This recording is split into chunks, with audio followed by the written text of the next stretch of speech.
అంటే వ్యాపారమా కదా, ఇది వ్యాపారం అది వ్యాపారం, అది బిజినెస్. ఇప్పుడు యాజ్ ఏ హిందూ మనం అందరం కూడా నువ్వు హుండీలో డబ్బులు ఇవ్వక్కర్లేదు వెయ్యకు అని చెప్పగలం కదా. ఎవరు క్రిస్టియన్తో చెప్పను దశంభాగాలు ఇవ్వక్కర్లేదు, మా దేవుడు సర్వశక్తివంతుడు, ఇవ్వకపోయినా పర్లేదని చెప్పను. కష్టం చెప్పరాలు మొత్తం పడుకుంటదే. సో మొత్తం పడుకుంటుంది క్రైస్తం. ఎన్ని పూజలు చేసినా కూడా ఏమీ కలిసి రావట్లేదు అని చాలా మంది బాధపడుతూ ఉంటారు కదా. వాళ్ళందరి కోసం నేను ఇప్పుడు ఒక చక్కటి పరిహారాన్ని చెప్పబోతున్నాను. ఇది దేవ రహస్యం అంటారు ఇలాంటి వాటిని. ఇంట్లో ఏ పూజో వ్రతమో సత్యనారాయణ స్వామి వారికి సంబంధించినటువంటి నోములో లేకపోతే పెళ్లిళ్ళలో పేరంటాలో ఇంట్లో జరిగినప్పుడు ఏం చేస్తామయ్యా అంటే, కార్యక్రమం అంతా పూర్తయిపోయాక పంతులు గారిని అంటాం, గురుగారు ఇప్పుడు హడావిడిలో ఉన్నాం కదా, డబ్బులు తర్వాత తీసుకోండి రేపు రండి అంటాం కదా.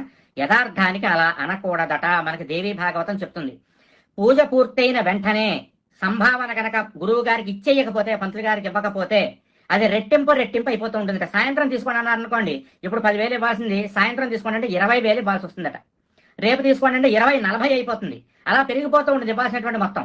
కాబట్టి శాస్త్ర ప్రకారం ఇటువంటి దోషం లేకుండా ఉండాలంటే కార్యక్రమం పూర్తయిపోయిన మరుక్షణమే తాంబూలంతో పాటుగా ఆయనకి దక్షిణ ఇచ్చేసేయాలి తప్ప ఎప్పుడూ కూడా ఆలస్యం చెయ్యకూడదు అని మనకి పురాణం చెప్తుంది. వ్యాపారమా కదా, ఇది వ్యాపారం అది వ్యాపారం, అది బిజినెస్. ఇప్పుడు యాజ్ ఏ హిందూ మనం అందరం కూడా నువ్వు హుండీలో డబ్బులు ఇవ్వక్కర్లేదు వెయ్యకు అని చెప్పగలం కదా. ఎవరు క్రిస్టియన్తో చెప్పను దశంభాగాలు ఇవ్వక్కర్లేదు, మా దేవుడు సర్వశక్తివంతుడు, ఇవ్వకపోయినా పర్లేదని చెప్పను. కష్టం చెప్పరాలు మొత్తం పడుకుంటదే. సో మొత్తం పడుకుంటుంది క్రైస్తం. ఎవరైనా సరే ఓ కార్యక్రమం చేయించుకుంటే, ఒడుకు కానీ పెళ్లి కానీ సత్యనామతం కానీ చేయించుకుంటే గడియ లోపల ఉన్నారు. మళ్ళీ మాట్లాడితే 24 నిమిషాల లోపల ఇచ్చేయాలట. 24 నిమిషాల లోపల అది వెళ్ళిపోతున్న అంతా అయిపోయిన తర్వాత ఆశీస్సులు ఇచ్చిన తర్వాత వెంటనే ఆయనకి దక్షిణ ఇచ్చేయాలి.